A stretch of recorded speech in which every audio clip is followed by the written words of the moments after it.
Hey there, I'm Deanna Wilcox, and I help women with chronic illness recover their health and thrive even when they've tried everything else.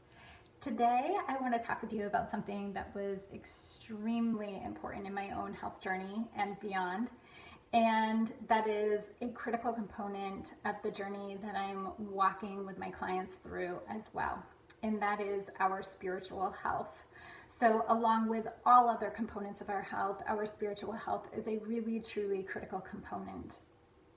And so I'm asking you today, if you've been resistant to this idea of spirituality or a higher being, a higher power in our lives, then I just ask you to soften your heart and open your mind today to these ideas. As you may know, if something isn't working and we keep doing it over and over, we often, in a sense, are just kind of banging our head against the wall.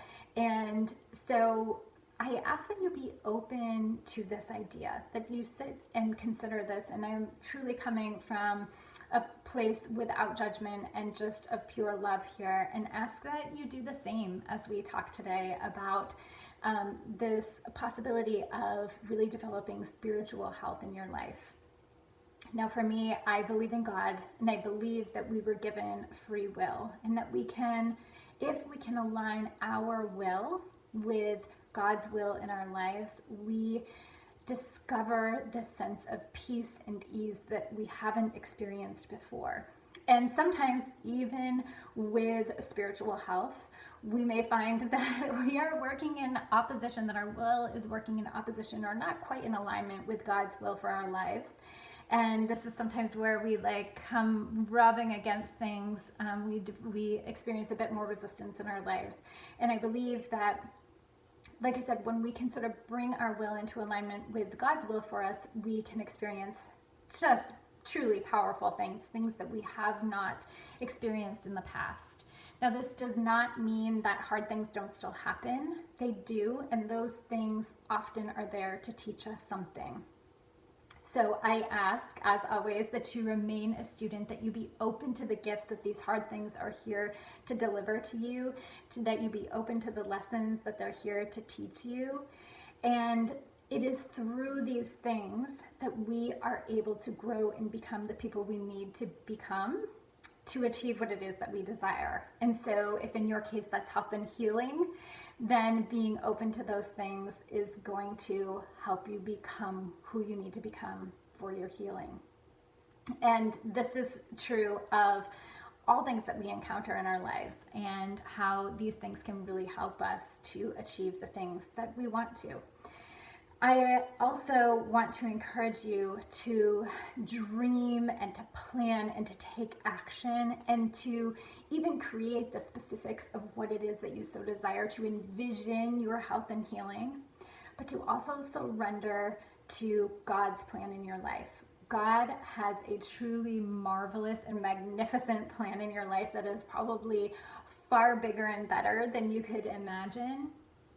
And so rather than having so much attachment to your own plan, that you remain open to God's plan for the incredible things that it could bring to you. And so that kind of presents us with a little bit of a trick, in that we are, again, planning and dreaming, but that at the same time we're surrendering to God's plan, that we not be so attached to our plan that we miss the most magnificent plan that God may have for us.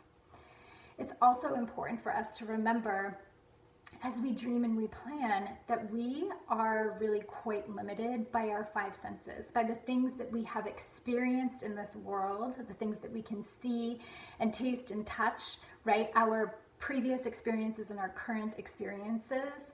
But God has limitless potential.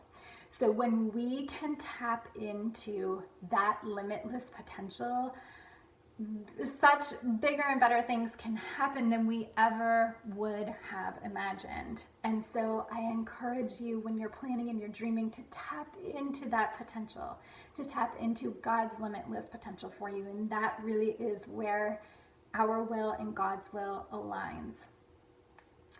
I also want to remind you that it is in this faith and this trust that when we move forward, not knowing the plan, but move forward in this knowing and this commitment, this faith and this trust that God has the best in mind for us, that we can actually start to take action before we know how it is that we're going to achieve what we so desire. It is through sort of that blind faith that we can take each step and move forward with commitment and confidence that what we want is coming our way. So these things are really such critical components, I feel, to our health and healing journeys, and it can be really quite unique for each one of us. But again, I encourage you to consider these ideas, to remain open to these thoughts today. And I want to wish you all of the best in your health and healing journeys and remind you that I'm here for you and I'm here to guide you on all of these paths and all of these components that it takes in our health and healing, including the spiritual journey, if you need that support. You can contact me at Deanna at thrivingwithdeanna.com.